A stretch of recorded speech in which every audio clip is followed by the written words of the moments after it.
So 2 minutes to left. I think I can start, letting the participants get in, and then we will be left with 2 minutes. Yeah. And you can see my pointer on the slide, right? No. No. So we cannot, or I haven't. I will give you now the pointer. all right. Now I see a pointer moving. Is it? Can you see my pointer? No. Now it's gone. The view just changed there where that's better. There is a pointer somewhere here up. Yeah, it's now we can see. Yeah. Yeah. Here. Now the pointer. Yeah. Yeah. Yeah. Good. Perfect. All right. So participants are coming.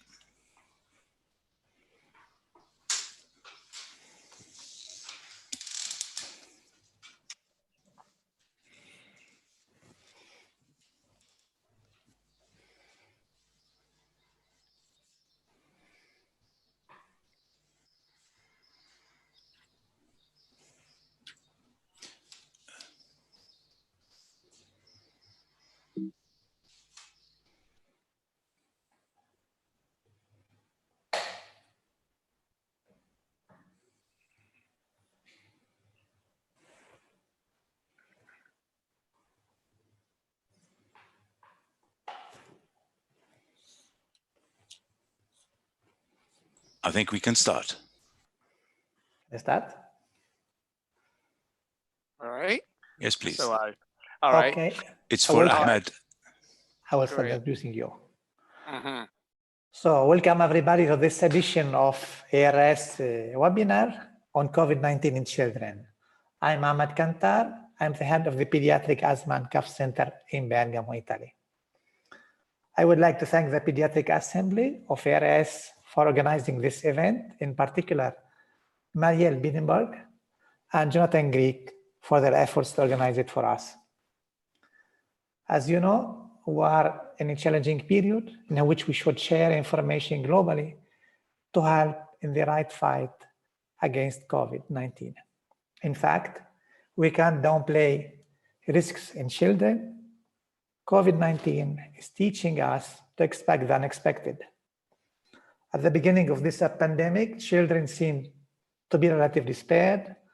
However, over the last several weeks, reports from New York, Italy, France, United Kingdom, Netherlands, Spain described a potentially COVID-related severe multi-system inflammatory syndrome in children and young adults. Many of these patients were admitted to intensive care units. This delayed immune response is reshaping maybe our thinking about COVID-19.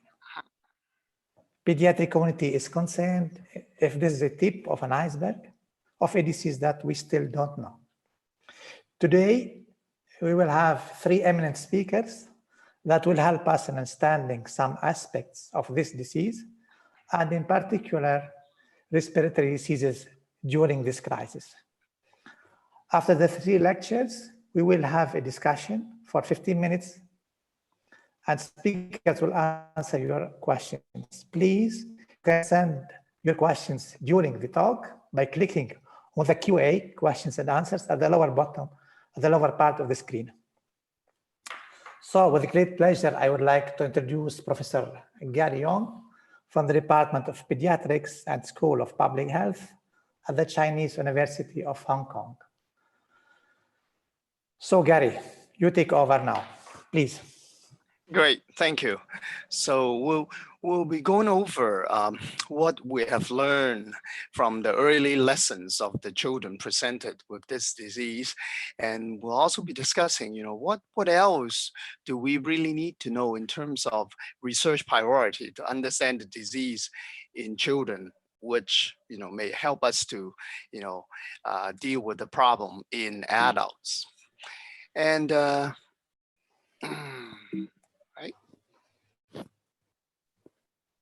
I need to be able to control my slide. I cannot advance for some. Oh, good. All right. Oh, it's a little bit slow. All right. My disclosure, nothing to disclose. And so we'll be going over the clinical presentation, the course of illness, the various laboratory findings, as well as the prognosis of the condition in children. And now early on, it appears that this disease in adults, certainly a large percentage of them get very sick with early report. And subsequently, throughout late January and early February, there were isolated case report published in various journals. And but by and large, these publications composed of relatively few patients. And probably the largest initial cohort that we investigate were the children presented to the Wuhan Children's Hospital. That was the only hospital designated by the government to look after children with COVID-19 in the city of Wuhan with 11 million population. And one very special features, there is a little bit of a lag in terms of my controlling of the slide. All right. And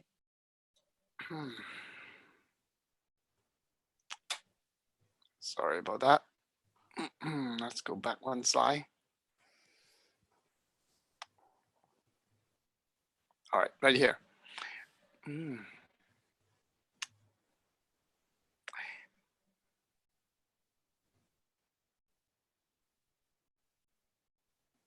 I'm moving a bit too fast. All right. Now, for most of the children initially that we look after in the Wuhan Children's Hospital, we notice that they almost always come from family with an infected adults. And that's why very early on, we decided to screen all children in the families where there is a diagnosed adult case. So in this initial cohort of 171 subjects, and you can see the vast majority of them, there is household contact with a confirmed family members. And now, because of that screening, we also pick up a lot of children who are positive, PCR positive for the virus, but asymptomatic. And we look at the demography, there is an overrepresentation. We tend to see a lot of children under 1 year of age and a little bit less in the older children or adolescent age group. And as with many of the respiratory disease that we see in children, there is a slight male predominance. And at the end, with all these children, 171 of them, there are 27 of them were totally asymptomatic. Now, because of the severity of the disease in adult, we also screen all children regardless of the symptom severity with a CT scan within a couple of days of the mission. And about 20% of them, they just have upper respiratory tract infections. And then the rest have pneumonia. And among the group of pneumonia, about 20% of these pneumonia patients, they do not have symptoms. They just have radiographic evidence of infection. And you look at the distribution, age distribution, as you can see, the median age around 7 years of age, and all children at different age, they can be infected with slight overrepresentation in children under 1 year of age. So 18% in this cohort. And if one look at the symptomatology, and by and large, they're relatively mild with cough and some pharyngeal edema. And in terms of fever, only about 40% of them develop fever at any time during their illness. So screening children based on fever probably would not be very useful for this disease, unlike SARS-CoV-1. And a fair a number of the children presented with GI symptoms. In fact, one of the patients that died in this cohort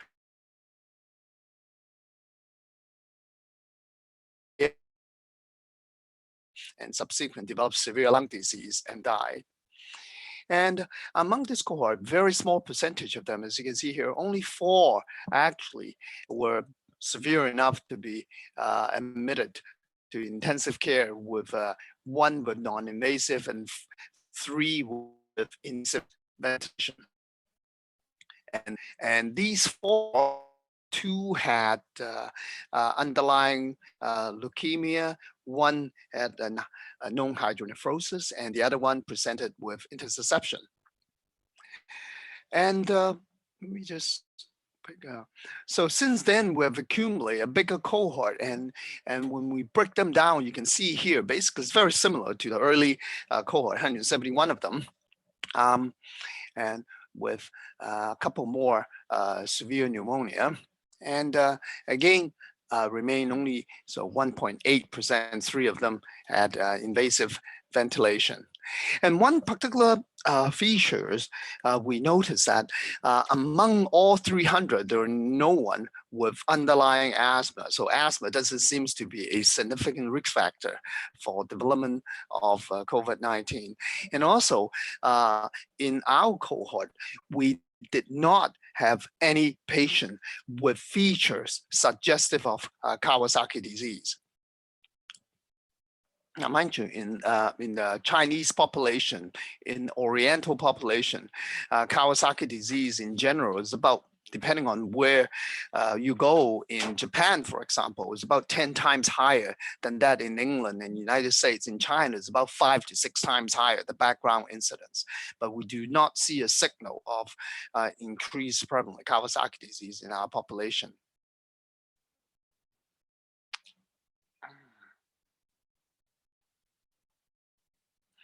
And the laboratory features, we screened them with liver function tests, renal function tests, acute phase reactant, and the complete blood picture. And in this cohort, 300 of them, only 3 had lymphocytopenia. So it's not a common feature. In an adult, this is more associated with a more severe disease, but not common in our population. So if one look at all the symptomatic patients and see how long they had the symptoms before they arrived at the hospital, and how long they continue to have symptoms, and then how long would it take for them to develop negative PCR in the SARS-CoV? And these would the data in terms of duration symptom, relatively short, about 1 week. And in terms of fever, for those who had a fever, the fever lasts for a median of about 3 days. And in terms of reaching, we did periodic PCR assessment on the respiratory secretion. And from the onset of symptoms to 2 negative PCR, it took about 2 weeks in this cohort.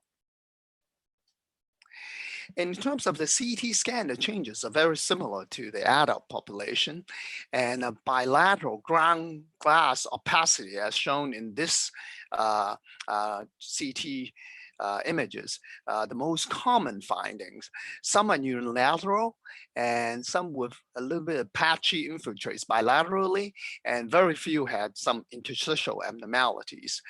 While in this cohort, 1/3 of them have a normal chest CT. And we also did assessment in terms of their cytokine production, because now we break them down into 4 groups that I mentioned earlier. One group A is the asymptomatic patient. Group U is those patients with upper respiratory tract infection.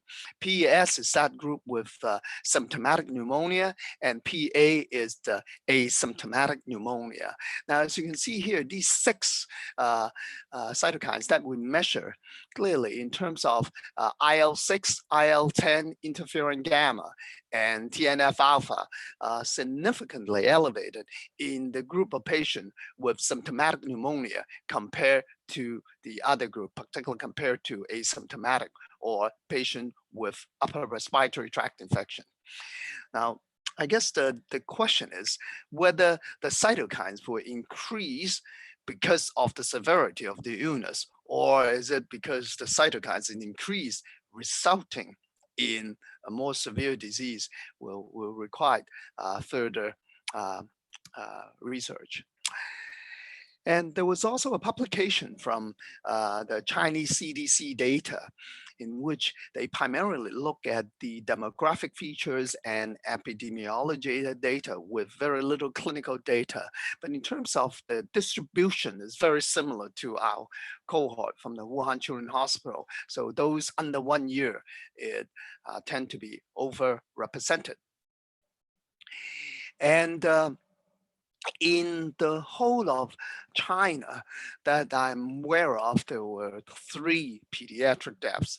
2 had underlying leukemia, and 1 was the 10-month-old of intussusception that we had in Wuhan Children's Hospital. And if one looked at the data from US CDC, the initial data from US CDC is here. And basically, if one look at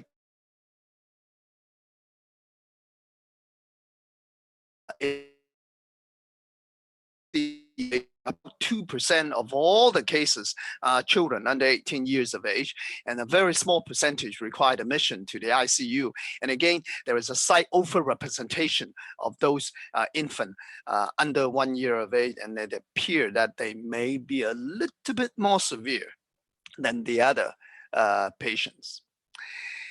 And there is also data from Italy, and basically the distribution, the symptoms are very similar. Now in the Italian cohort of 100 children, and they have from what now these are patients recruited from the emergency department, and the shutdown was started a little bit late. From there, the documentation of family cluster was not as high as the other 2 cohort from ours and also from the US CDC data. And in Wuhan, there were a fair number of pregnant women who got infected in late third trimester.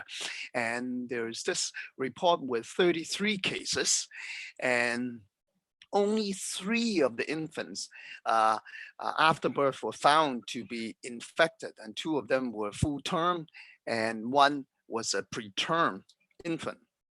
And by and large, with these 2 term infants, they're not sick at all.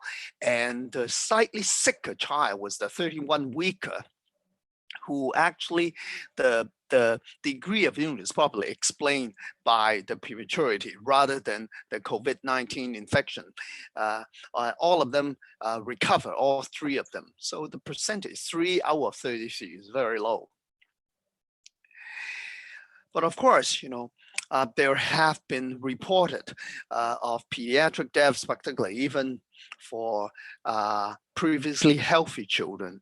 And of course, in the last few weeks, there have been also reports. We'll discuss a little bit more about an atypical type of inflammatory syndrome resembling Kawasaki in New York. Sorry, Professor Yes. Wong. Could you Yes. please repeat a little bit, because we lost you? Just this slide. Repeat this one. Yes, please. Yes, All right. please. Yes. Yeah. Although the overall picture appears that most children, when they got sick, they're not very sick at all. And the vast majority of the ICU admission are related to children with underlying comorbidity. But there are reports from different parts of the world that even previously healthy children can die from COVID-19. And also in the last few weeks, there has been increasing recognition of an unusual multi-system inflammatory syndrome resembling Kawasaki disease reported in in Italy, in UK, and as well as cases from New York. And we need to understand this possible association a little bit more. And this is my question for you. All right. COVID-19 in children, which of the following is true? And I guess you set it up, right? Number one, and the spectrum of COVID-19 in children is similar to that of adults. Second, asymptomatic infection in children is very uncommon. Fever is a feature in over 80% of the pediatric patients. COVID-19 is not, this is, oh, there is some change, or not, COVID-19 does not appear to spread among children. Severe disease commonly occurs in previously healthy children. And lymphopenia is an uncommon laboratory feature in infected children. I guess we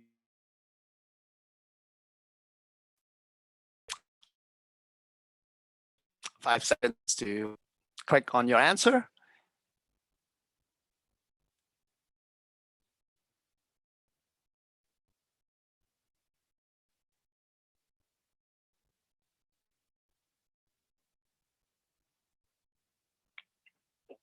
All right. Shall we have a look at the answers?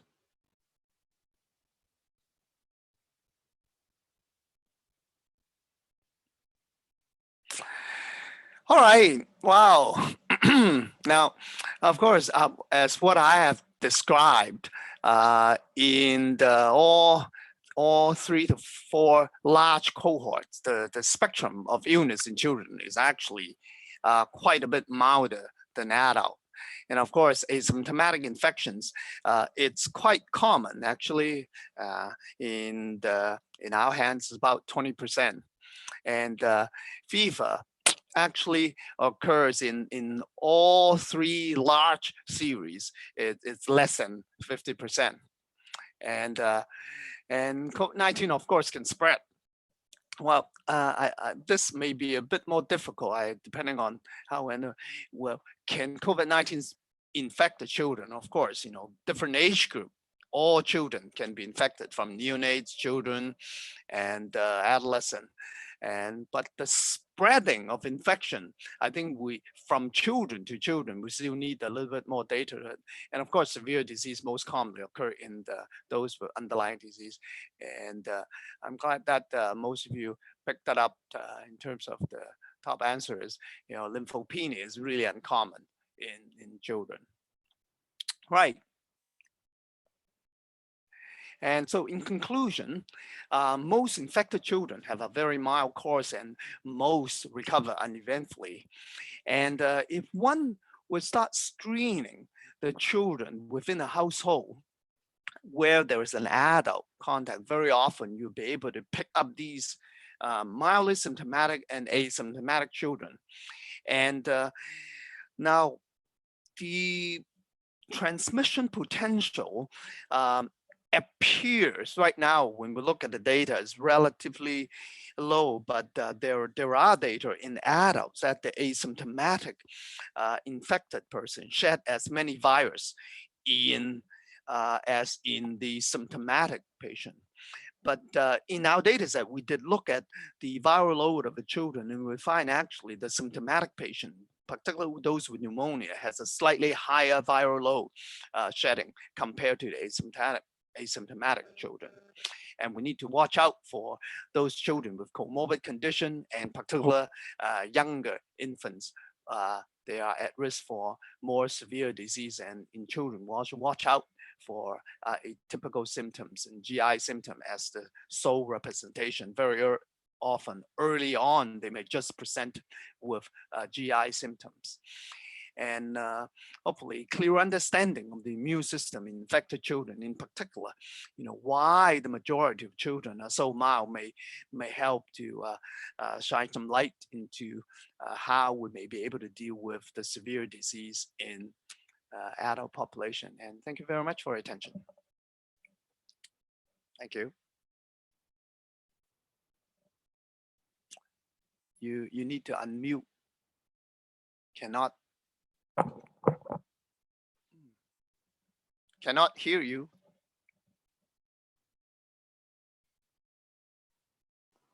Okay, thank you, Gary, for your presentation.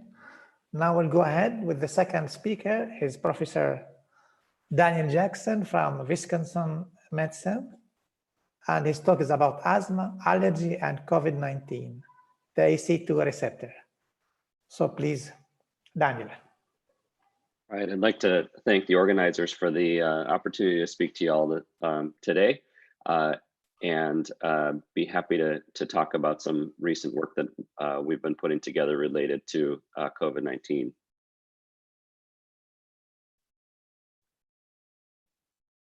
Sorry, a little slow here. So I do some consulting for different companies, but not related to this topic. So I don't really think that any of these are relevant to what I'm going to talk about today. So everyone on the webinar here is well aware of COVID-19 and SARS-CoV-2 being a novel coronavirus that has led to the global pandemic we're all experiencing. So SARS-CoV-2 uses ACE2 as its cellular receptor, much like SARS-CoV-1 and also coronavirus NL63. And I think that Dr. Wong gave a great introduction to the experience of this disease in children.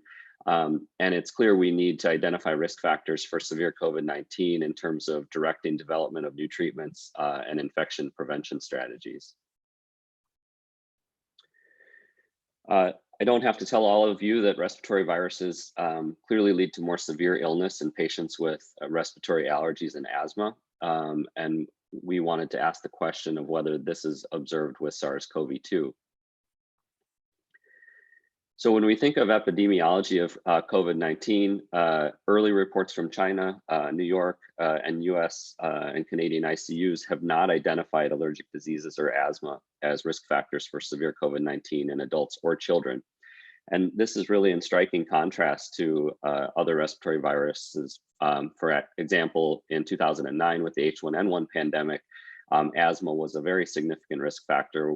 This study published in the New England Journal of Medicine that I referenced below, 30% of the patients in the ICU with H1N1 had underlying asthma. So in terms of risk factors for severe COVID-19, diseases such as hypertension, cardiovascular disease, diabetes, obesity, and smoking really have all been associated with severe COVID-19, and interestingly with increased expression of the SARS-CoV-2 receptor ACE2. So this led us to the hypothesis that I'm leading to the work that I'm going to present here this morning of a potential explanation for the observation that asthma and respiratory allergy have not been identified as a major risk factor for severe COVID-19 disease is a reduced ACE2 expression in airway cells and associated decreased susceptibility to infection. So to address this question, we turned to some samples that we had from our urban environment and childhood asthma, or Eureka birth cohort, which is a US birth cohort in the Inner City Asthma Consortium with 560 children from allergic families. They live in poor urban neighborhoods in 4 different cities in the United States. And they've been followed through 11 years of age and beyond, but 11 years for this analysis. We had 318 nasal epithelial brushes that were obtained at 11 years of age. And we had asthma diagnosed at 10, along with allergic sensitization trajectories over time throughout childhood. And type 2 biomarkers were additionally assessed cross-sectionally at 10 or 11 years of age. So within Eureka, what we found was quite interesting when we compared basically ACE2 expression across different allergic sensitization categories as well as asthma. On the left side of the screen, what you can see is that in the black and blue, that basically patients without asthma who were sensitized in blue had lower ACE2 expression compared to those without asthma who did not have any evidence of allergic sensitization. On the right side of that panel, in gray are those with asthma without any allergic sensitization, and then in red are those with asthma and allergic sensitization. And what I think you can see is that there's a significantly reduced ACE2 expression in those with asthma plus sensitization. On the right side of the screen, we break this down further based on their degree of sensitization. And you can see on the far right that those with asthma and highest levels of IgE sensitization have the lowest levels of ACE2 expression. And they're really about half that of the non-atopic asthmatics. So next we wanted to see how this could relate to type 2 inflammatory biomarkers and ACE2 expression. And what you can see is that a variety of type 2 biomarkers, number of positive specific allergen specific IgEs, the total IgE, exhaled nitric oxide, and nasal epithelial IL-13 expression were all significantly negatively correlated with ACE2 expression, and there was a trend for blood eosinophils. So our next question that we aimed to address was the impact of allergen exposure on ACE2 expression. To address this question, we turned to two different data sets. The first one here comes from the Immune Tolerance Network. It was a study of cat nasal allergen challenge and environmental exposure chamber challenges on upper airway epithelial responses. This main manuscript was just published in JACI earlier this year. They looked at 24 adults with allergic rhinitis to cat and no asthma symptoms in the past year.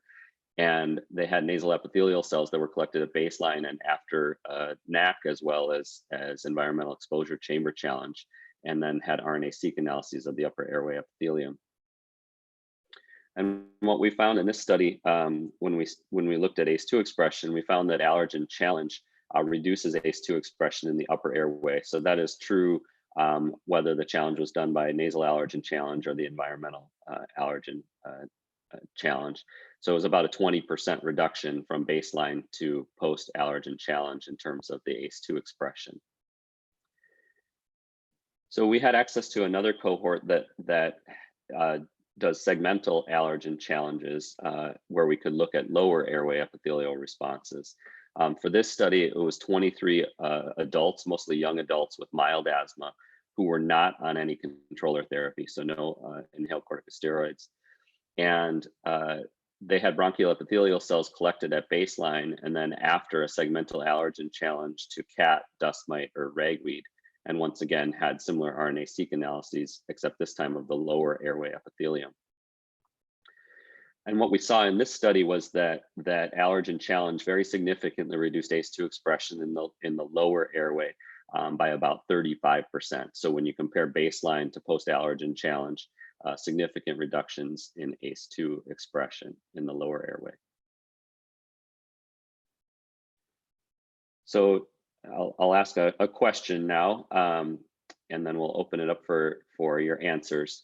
Which of the following is not associated with reduced expression of the SARS-CoV-2 receptor ACE2? Allergen exposure by nasal allergen challenge, high levels of allergic sensitization, non-atopic asthma, or atopic asthma?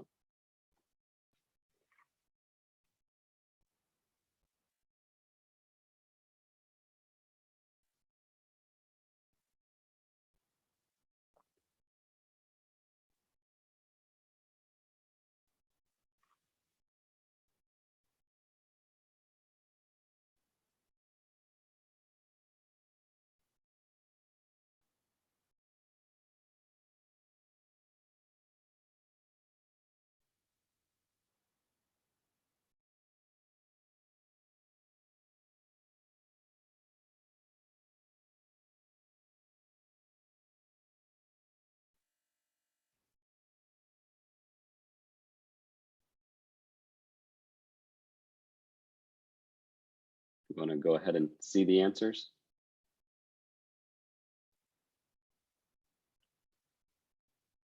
So yes, the majority of the group got this correct, that non-atopic asthma within our Eureka cohort was not associated with a reduction in ACE2 expression.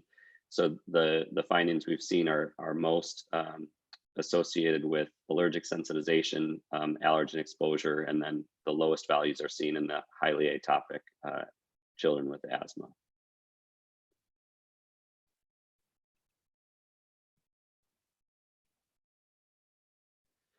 So the next question that we wanted to address was what components of type 2 inflammation reduce ACE2 expression. And to look at this, we turned to some publicly available databases that had used IL-13 treatment of air-liquid interface cultures, either of the nasal epithelium or the bronchial epithelium. And what we saw in both of these studies was very significant reductions in ACE2 expression in the upper and lower airway by IL-13 exposure. So this suggests a potential mechanism by which we see lower ACE2 expression in those with respiratory allergy and allergic asthma.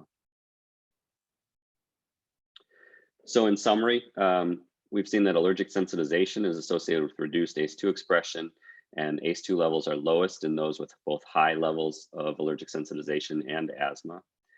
Asthma without allergic sensitization is not associated with changes in ACE2 expression. And furthermore, we've seen that controlled allergen exposure in the form of allergen challenge further reduces ACE2 expression in both upper and lower airway epithelium. So in conclusion, underlying allergy and experimental allergen challenge reduced the expression of the SARS-CoV-2 receptor ACE2, which may help explain the observations that respiratory allergy and asthma do not appear to be major risk factors for COVID-19, despite very well-known susceptibilities to other respiratory viral infections. So what's next? One of the things that's important, this came from the New England Journal of Medicine, is thinking about what sort of epidemiological studies are needed in terms of furthering our understanding of COVID-19. And particularly when we think of children, given the mild disease that we see in children, we need to think about these top two areas where we look at number of cases, including milder ones with syndromic surveillance plus targeted viral testing, but also studies of within households to look at risk factors and timing of transmission. So the NIAID in the National Institutes of Health have just launched this study 2 weeks ago called HEROES, or Human Epidemiology in Response to SARS-CoV-2. So this NIAID surveillance study of children and young adults who are part of 13 studies that have been previously and currently funded by NIH, and it also includes their household members. The main goals are to identify rates of infection in children and their family members, determine proportion of infected who develop symptomatic COVID-19, and to determine whether rates differ by asthma or allergic diseases. So to directly assess the things that we've been observing with potentially respiratory allergy and allergic asthma not being a risk factor for disease. So this study is light touch in the fact that there are no in-person visits with the challenges of doing research in the COVID-19 era. We designed this to be as light touch as possible. It is still asking a lot of the patients, participants and families with every 2-week nasal samples and samples during illnesses for a 4-month period of time. There are some stool samples included, as well as baseline serum and convalescent serum sampling. And all data collection is being done electronically. So this is my last slide, just acknowledging the many people involved within this and all of the funding from NIH that has supported the work. And thanks for your attention today. Thank you, Daniel, for your nice talk. And the last speaker is Professor Alex Miller from the Kinder Hospital in Zurich. Alex is leading a small pediatric group in the Pediatric Assembly that is tracking the COVID-19 in various respiratory diseases in children. So please, Alex, it's your turn.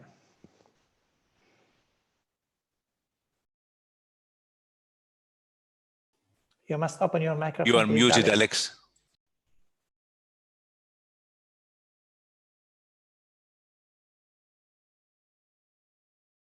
Sorry, now you hear me?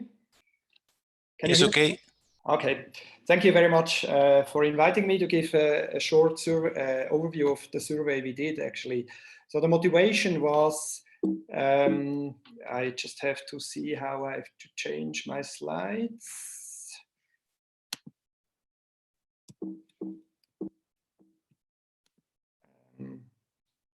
Wasn't there? Oh, here it is.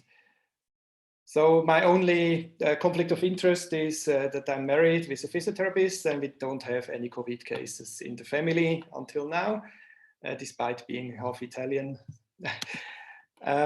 So why did we actually do this survey? At the start, in Europe, we were shocked about what we have heard of Wuhan and also in Italy. So the question was actually, do we have children at risk and how should we protect them if they have a high risk? So in the Pediatric Assembly of the ERS, together with Mariel Peinenburg, Steve Turner, El Gayar, Ahmad, Luis Garcia Marcos, Lisbeth Duitz, Anjet Zachariziewicz, and the help of my fellow Lea Tanikel, and the very big help of Nathalie Tabin from the ERS, we put together a short survey to get a current picture of the current situation of the SARS-CoV-2 pandemic in European children. And to try to gather some basic data on children with underlying respiratory diseases and infection, and also to get some information about the clinical course in these children. So what we did, we formed a basic questionnaire that was sent out by SurveyMonkey to all the members. And so the first round was quite early on the 30th March. And we did the second round on the April 17, where we asked whether there have been new cases, so to increase the whole number, and also whether people could give us some information about children that have been reported in the first round. And I have to present this in a very descriptive way because as of design of the survey, statistics is a little bit difficult to do. So what you can see here is that a lot of people from different countries and different places actually responded to the survey, and not only from Europe, but also from outside of Europe. And interesting, I think, is the gender balance. So again, it seems that boys are a little bit more frequently affected. The distribution seems to me a little bit different than that was found in China. So here we have, based on the calculation of gender, we have a total number of 945 children with COVID infection here in our survey. If you look at the age distribution, it's actually interesting. Quite a lot are actually younger than 1 year old, and the fewest were actually children between 4 and 6 years. And then there was quite steep increase in children that have been reported being older than 6 years or older than 12 years. I think this is an interesting picture. And we were specifically asking about asthma, cystic fibrosis, BPD, and other diseases. So what you can see here is that we had actually quite a large number of asthmatics that have been tested positive for COVID in Europe. So 63 children were reported to have been tested positive. Quite only a few children with cystic fibrosis, so only 14 children have been reported. And very, very few with BPD. I think this is a little bit difficult to be interpreted later. And a very heterogeneous group of other different diseases of 99 children. So why is CF probably so underreported? I think there's different theories. One of those might be also that the CF problem of the mucociliary fluid could actually be also somehow protective against the virus getting to the ACE2 receptor actually. So that's one of my ideas. But also what we can clearly say is that CF patients have been very strict in hygiene and have self-protected them very early in the pandemics. So we asked also whether children have been discharged home after being tested positive, or whether they were hospitalized to a pediatric ward, or whether they had need to be hospitalized in intensive care units. So what you can see here is that, yes, most children, about 70%, have been sent home because they were quite well, but also 26% have actually been admitted.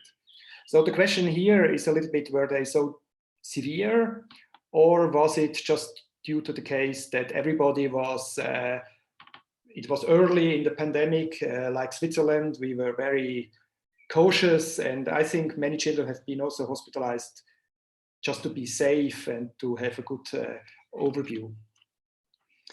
So if we come now to the asthmatic children of the group of 94 asthmatic children, that we got more data than just the diagnosis. The interesting thing is that most of them presented with upper respiratory tract infection signs, but also quite a lot of them had the clinical picture of pneumonia. Asthma exacerbation was much less frequent in these children. So what you could expect actually in asthma, that as other viruses, it just makes you having an exacerbation, but there were quite a lot of children just presented with upper airway tract infection signs. However, a large part of these children have been actually admitted to hospital. We don't have a clear picture because we couldn't ask too many questions in the survey because we wanted just to have a broad overview of what happens to the children, is why they were admitted. I have one answer in the next slide. However, also ICU admission was actually quite frequent. So 5 children have been actually admitted to ICU with asthma. So why they have been admitted? Many of these children with asthma needed actually oxygen. So that would have been a clear reason why they have been admitted. But a large number have no treatment, so those that have been sent home. And some of them, 4 of them, needed actually invasive ventilation. So either they had a very severe exacerbation or they developed pneumonia, maybe associated to COVID. And the treatments that have been used is mostly antibiotics. And the most frequent antibiotic that have been used was azithromycin. And a few of them have been treated with experimental COVID treatment, mostly hydrochlorocine. Looking at the few children with CF, the picture is a little bit more different. So very few have been actually been home. And some have been hospitalized to ICU actually. So this is a little bit surprising. And those that have been hospitalized stayed around 8 days, but with a very large distribution in hospital. And many of this small group had a classical CF exacerbation. So maybe it was just the treatment of CF exacerbation and less a COVID problem. And what you can see here is actually that these children got antibiotics. They needed only 2 children needed actually oxygen, and many didn't need any treatment. So my opinion here is that children have been admitted to hospital just to be safe, but not because they needed more therapy. The BPD is a little bit different because it's such a small group. However, they were admitted to ICU frequently, so several children, and they were a little bit more ill than the asthmatics and the CF children.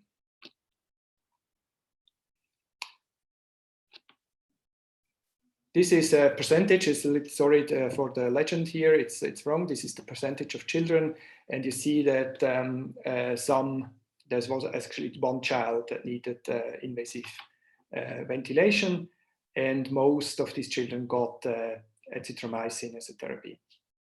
So from all these disease groups, CF, asthma, and BPD, there was no deaths reported in this survey. So if you come now to a very heterogeneous group of other diseases, which were formed by 29 children, you see a little bit the different picture because a lot of children were actually hospitalized, and the length of stay, the mean length of stay was 9 days. And there was 1 child that died. There was an infant with Prader-Willi syndrome that developed severe lung disease due to COVID infection. So that's the only child that died in Europe that was reported in this survey. What you can see is again that quite a lot of antibiotics were used, and mostly azithromycin. Some few children got experimental COVID treatment, including all these different drugs that have been used. And most of these children, actually 20 of the 29 children that have been admitted, needed oxygen. So the classical children of respiratory diseases seem to be less affected than children with variant underlying diseases. And here is the list of these variant underlying diseases. The biggest group was children with non-CF bronchiectasis, congenital heart disease, leukemia, and interestingly, there were 2 children developing, or 3 children developing Guillain-Barré syndrome with COVID. Maybe it was an association. It's difficult to say. And 4 children were reported to suffer from Down syndrome. And the rest was a big group of different diseases, also like quite some oncological diseases here.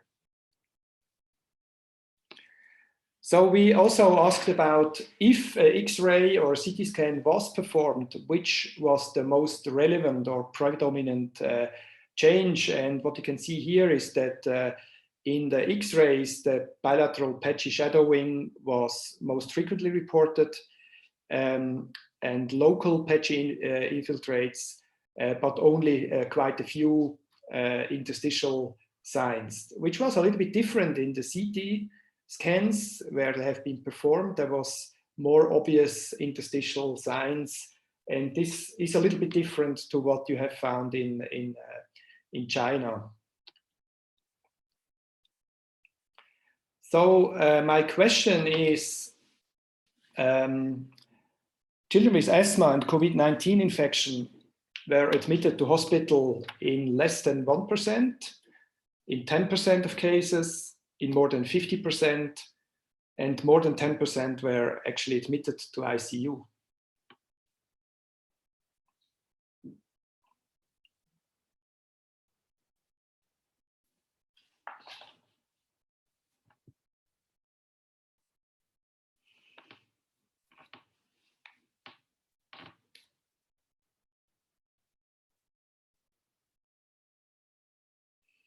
I think this was easy, so I hope we can close already.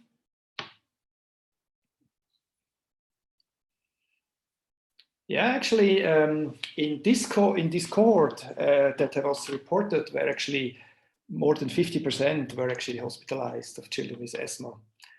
Having said that, we are not totally sure why they were hospitalized, whether it was a safety measure or whether it was due to the severity. However, quite a lot of children with asthma actually were treated with oxygen. So I guess that there was a clear reason for hospitalization. Looking at the follow-up of data, we were actually not getting too much information about follow-ups in CF and BPD patients. Interesting were actually 2 cases. One was with asthma.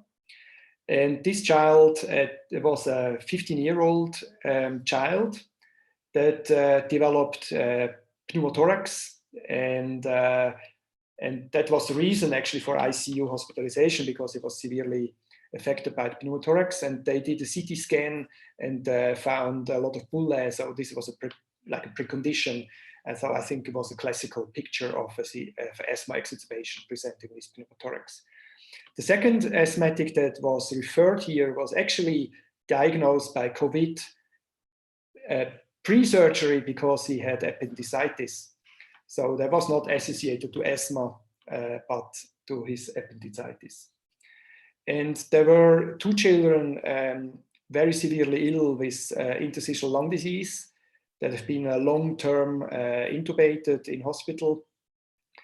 And there was 1 child with pulmonary hypertonia due to congenital diaphragmatic hernia that was actually hospitalized due to pneumonia, COVID-associated pneumonia, and then rehospitalized in ICU because of surgery for a spinal surgery, not associated with this problem here.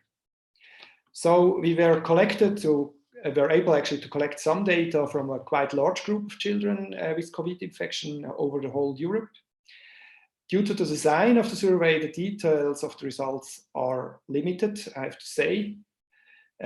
However, quite a lot of children were actually hospitalized, and 4% in the PQ. And also, the hospitalization rate may be explained in part by safety measures, but many children were actually needing oxygen. There was one death only of these 950 children. However, I have to say, I'm not sure how we can exclude some reporting bias of the participating centers. So thank you very much. I give the word to Ahmad. Okay, thank you very much, Alex. We're having a lot of questions here. I think some of you are already answering some of them, but I would like to summarize the main questions, 2 questions for each speaker. I would start with you, Gary. One of the main questions I've seen a lot here about asymptomatic children. What do you think, whether they're able to infect other people or not, asymptomatic children? Mm-hmm. It's a very good question. Of course, many countries and cities are in a lockdown situation, and the majority of cases of infected children, you can trace it and find that the infection comes from an adult. But I must say, in the initial cohort in the Wuhan Children's Hospital, there were actually 4 families in which the children actually developed the disease, symptomatic disease first. And after a few more days, the adult developed the symptoms and got diagnosed.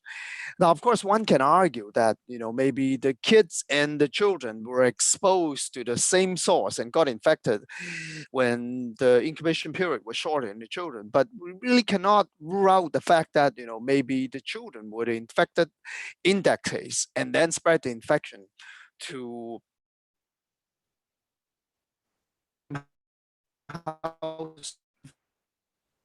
one look at the adult first, it appeared there are not a lot of these data, but certainly in adult, in small cohorts, the asymptomatic patient seems to be shedding just as many viral copies as compared to the symptomatic patient. So there are no difference in some of the adult data, but in our analysis that I do not have time to show, we do find the asymptomatic case, the viral copies number, the CT value is a little bit higher. The higher the CT values, the lower the loads. So the viral load in the asymptomatic children are slightly lower than the symptomatic one. So the question whether children can be can spread the infection effectively, I guess when there are a lot of society and community are opening up, and then we need some very good API data. But certainly look at the viral data though, and they shed a fair amount of virus. And my assumption has to be the asymptomatic children can also infect others. Okay, another question is about why children under 1 year are the most commonly infected in this group you have shown us before. Yeah, that seems to be very persistent, whatever cohort you look at, and I don't have a good answer to that. One may make the assumption that, in the first year or 2 in life, and I'm not sure how potent the innate immune system is as compared to slightly older individual, that they may not be able to mount a very effective inhibitory response to viral replication initially. And but the actual reason we don't know, but definitely the finding it's correct because it's very consistent across different cohorts. Okay, Gary, last question. It's about swabs. You recommend them the pharyngeal or the nasal ones? We have some limited data. We suggest that it's much easier to get a good sample from comparing throat swab to nasal swab. Much easier to get an effective throat swab in our hands. So it's the same, you think? If one perform it adequately with a nasal sample, but as you can imagine, in the children, sometimes when you stick something in to the nose, it's not very pleasant, and then they move, and depending on how the technicians are trained to get that sample, sometimes you may get an inadequate nasal sample, but easier to get a throat sample, and that's why in our hands it seems to be more consistent and easier to perform the throat swab as compared to the nasal swab. Okay, thank you very much. And we go now to Daniel. Please, Daniel, one of the questions that have been answered, a question many times here, is the role of inhaled corticosteroids and the receptor AC2.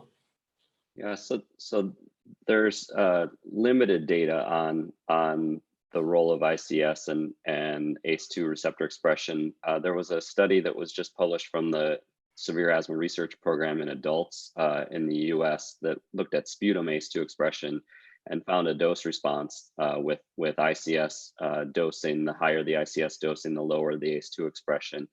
They didn't account for other factors in that analysis, like degree of type 2 inflammation or things like that, and whether it could relate to the doses chosen. But there's a few other reports that suggest that ICS may lower expression. So it's another potential explanation for these observations of asthma perhaps not being a major risk factor. I think that needs to be looked at more prospectively in terms of, in populations of asthmatic patients and identifying whether it's impacting infection and disease severity. And another question about the therapeutic possibilities with these findings. Do you think there are any drugs that may help us in this case? So that's a really important question, and one of the things that we considered was whether biologic therapies that are blocking type 2 inflammation could be problematic with these findings. But there are reports, mostly anecdotal reports, of people doing very well who are on biologic therapies that are blocking type 2 inflammation. I think ultimately we need to understand more about why. Well, first of all, does this truly translate? Does ACE2 expression being lower in these patients actually translate to improved disease outcomes? And for that, we really need the cohort studies that look at infection rates and illness severity by that actual phenotypic information. And then ultimately from that, I think it does raise important points about how our immune system is responding to the virus and what components of it are most important in terms of severe illness. So at this point, I don't think there's a translation to treatment, but I think we need to further pursue it. Okay, thank you very much. Alex, one of the questions I'm reading here is about how many allergic patients were among these asthmatics.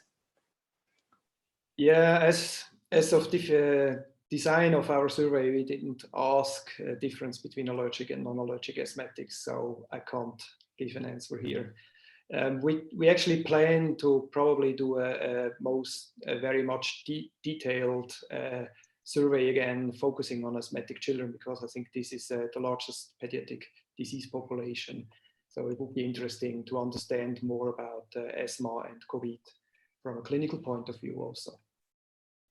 Okay, another question about the lab cleaning for sorry, Dr. Kantar, that was the question from Dr. Chan for the non-atopic that Alex responded?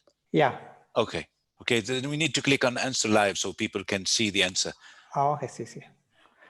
One more question for Alex about cleaning the lab for lung function testing.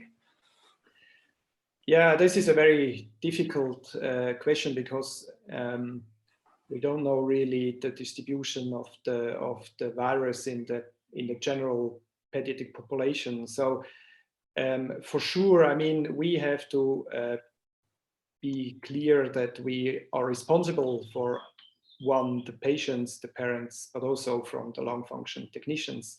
So we have to do very strict hygiene measures in the lung function lab.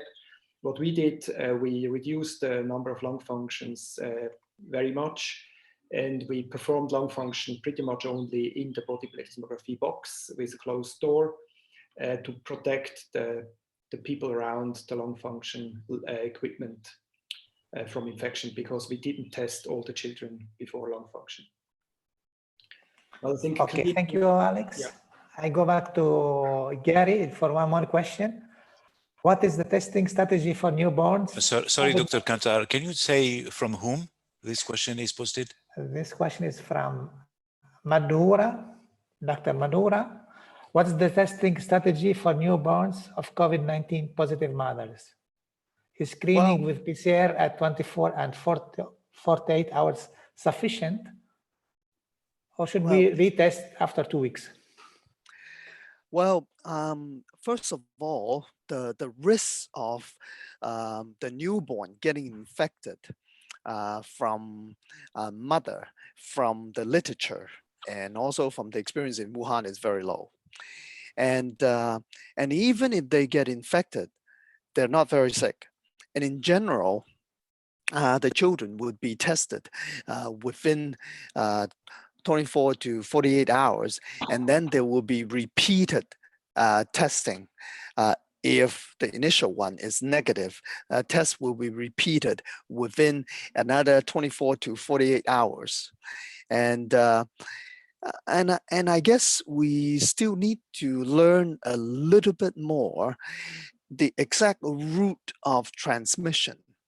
Now, in some of the cases that we have seen is the mother had very mild symptoms and was not investigated. And then the children developed a low-grade fever at around day 4, 5.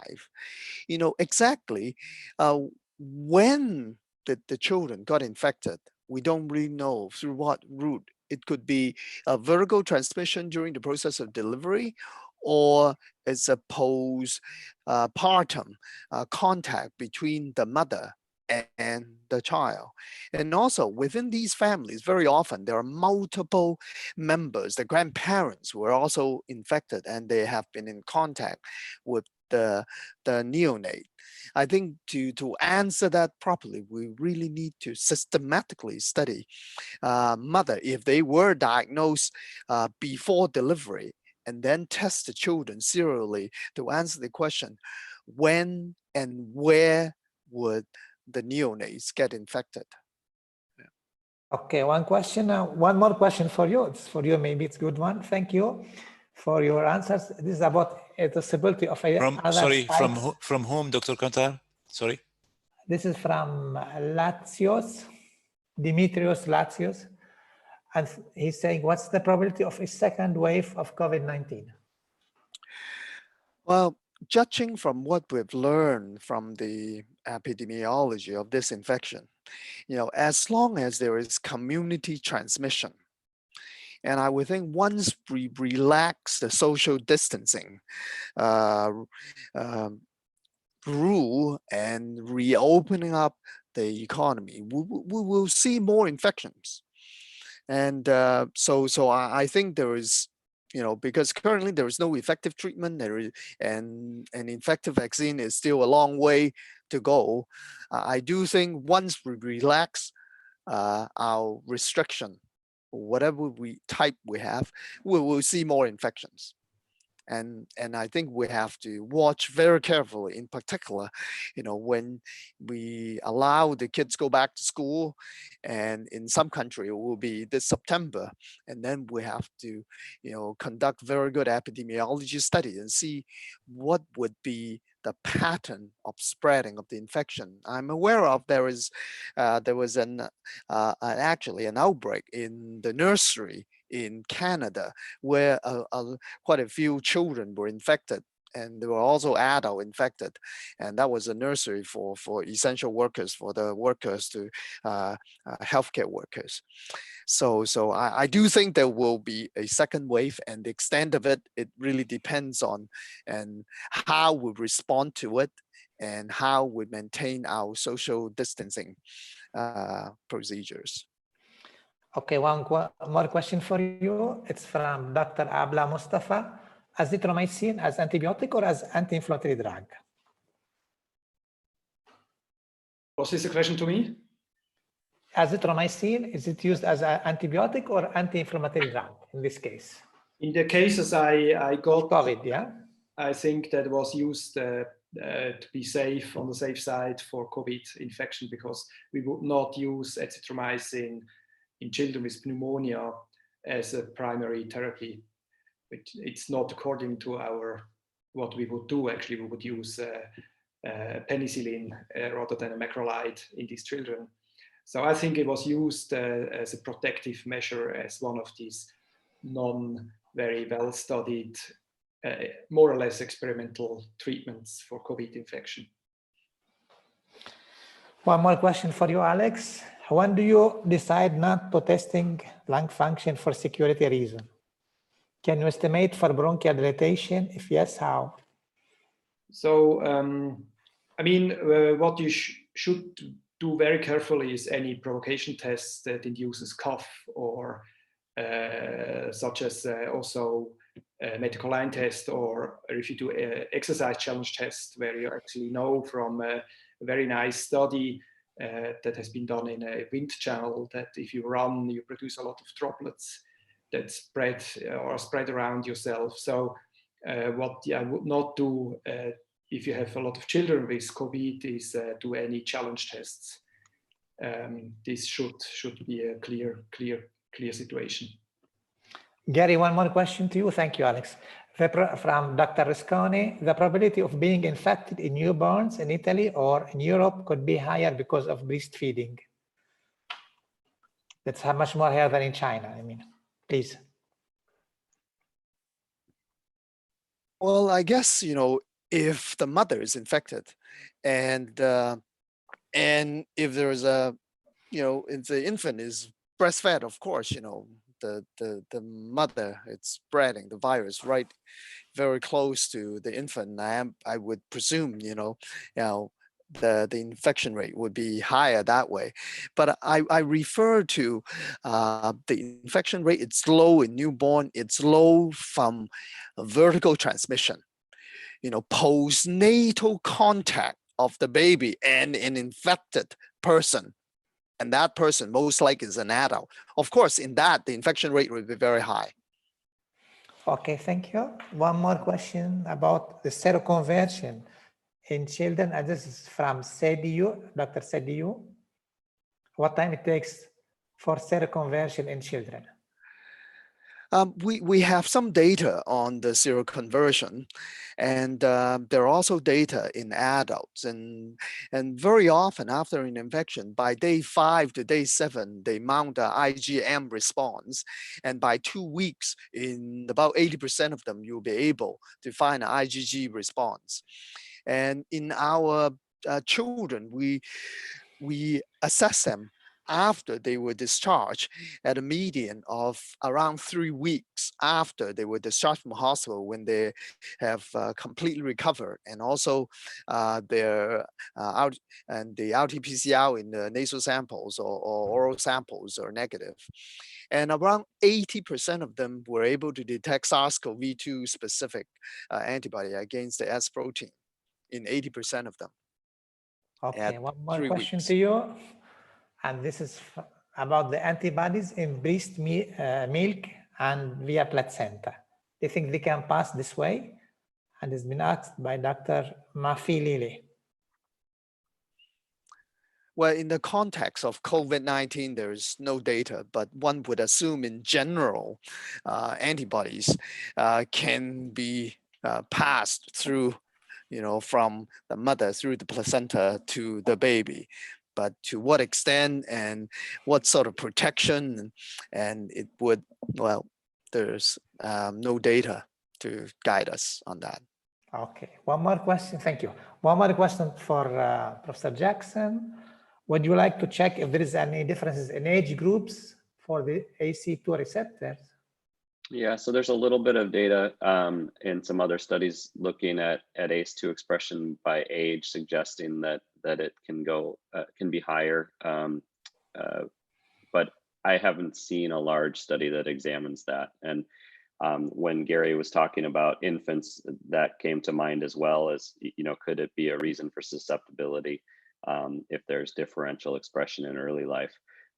There's a lot of things that impact ACE2 expression, but it certainly would be of interest to know if age is one reason why susceptibility appears to be different in kids versus adults. Okay, thank you. And one more question for Alex. It's from Dr. Andres Camino. Is there any data on CNS, central nervous system involvement from the COVID-19 in our cohort?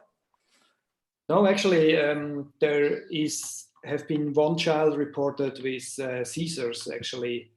That's the only one I found in our survey that had some neurological symptoms, but it could also be that it was like febrile seizures. So we're not sure whether this was like COVID associated or just due to fever. We don't know. Okay, thank you, Alex. Gary, back to you. There are many questions for you, Gary, unfortunately. Is there an explanation why there are more Kawasaki-like cases in Europe and United States than in China? And this is by Dr. Gebhard. Well, I mentioned earlier the background incidence of Kawasaki disease in many Oriental population is 5 to 10 times higher. All right. And so I guess if there was a genuine, association of the disease COVID-19 and Kawasaki, the slight increase, for example, from 10 to 11 or 10 to 12 may not be appreciated by people in our area. But when it goes up from 1 to 3, it's more striking in the European and North America. But certainly, we look for it. And in those patients who presented the Kawasaki, we screened for it and we're not able to identify it. And in our region, and I really could not figure out the accurate reasons to explain that if the association is genuine in European or North America. And one might suspect, there are, multiple reasons for someone who develop an immune inflammatory response to outside factors, be it infections or some other genetic factors. But right now, we just do not know. Okay, thank you. And one more question for you the same way. It's by Dr. Southgate. Do you think children post-cancer treatment should be shielded for extended periods? If I understand the question correctly, if patients have cancer and undergoing treatment. Yeah, if they should be shielded for extended period. Well, I mean, certainly, if one look at the data, who tend to develop very severe COVID-19 disease, who die from those 2 cases in China, and I would be very careful. There are countries that would allow kids go back to school, and for these immunocompromised patient, I would be very careful. Yes, I would take extra precautions, try not to get them infected. Thank you. Alex, one more question for you. In children with stable mild COVID-19 infection, do you recommend testing for vitamin D levels and giving them vitamin D or vitamin C or other components like zinc? It's the question from Shaheen. Shaheen, please. It's very difficult to answer. I mean, there is a lot of debate whether zinc or vitamin D is associated, like low levels What we know is that low levels of vitamin D is associated with more severe outcomes in asthma. We know that zinc depletion leads to more severe complications with pneumonia. But I mean, if you have a normal diet, you should not be at higher risk. So I don't think there is any reason to give now vitamin D, vitamin C, and zinc to all your children. I think there's no data that they are more protected if you do that. Okay, I will pass the question also for Daniel. Do you think that this could influence the AC expression? And would like to ask you whether you think that some anti-malaria drugs also would change the expression of these receptors? So AC I don't receptors, think, I mean. yeah, I don't think there's really data, at least not that I'm aware of, for that. And I would agree with Alex's response that you know, anything related to vitamin D, we're not working with a whole lot of evidence at this point, so hard to recommend. Okay, thank you. I think we have answered many of these questions. I don't know whether we have more time, Marzuk? Or we're out of time? Up to you. I am available. Okay, we can answer two more questions. One about the nebulization. It's for all of you. I don't know who of you would like to answer about the fact whether we can nebulize drugs in this period or not in asthmatics. Well, Gary? I think it's, yeah, okay, Daniel, please. I mean, I think it's preferred not to nebulize drugs if at all possible. If there's an option to use MDI rather than nebulization, I definitely think that would be preferred. I don't know if there's additional thoughts, but certainly there could be circumstances that you would only have nebulization as an option, and then risk benefit might be in favor of it. But if there's another option, I would avoid it. I think all of us agree with you, I think. Agree, yeah. Okay. The most important thing is that children with asthma get their treatment and not having exacerbation because somebody stops treatment, whatever you do. That was a question from whom? Sorry. I lost it somewhere. These questions. Okay. Sorry. Okay, the last question is from Dr. Akin. Was there any influence of race on severity prevalence in children? It's for you, Alex. I have no data to look at that. On race. Oh. Do you have an idea, Daniel? The states? Well, in the United States, there clearly is more severe disease in African American populations. I haven't seen that specifically broken out for children, but we've clearly have seen that in the early data in the US. Okay, let's have the last question for Gary, if you have time, Gary. It's from Dr. Lai. Any relationship of larger thymus with milder COVID infection in children versus adults? I did not quite catch your question. My question is, what are thymus? Female? No, thymus, THYMUS, thymus, is influencing the response for the infection in children. Lymphatic system, I mean. I don't really have data to point it this way or another, but we just need to study a little bit more about how the children at different ages, particularly the young infants and the older adolescents, why we see more symptomatic patient in the infants and more asymptomatic adolescents. We just need to study the immune system and the immune response a little better in order to understand the whole situation. Yes.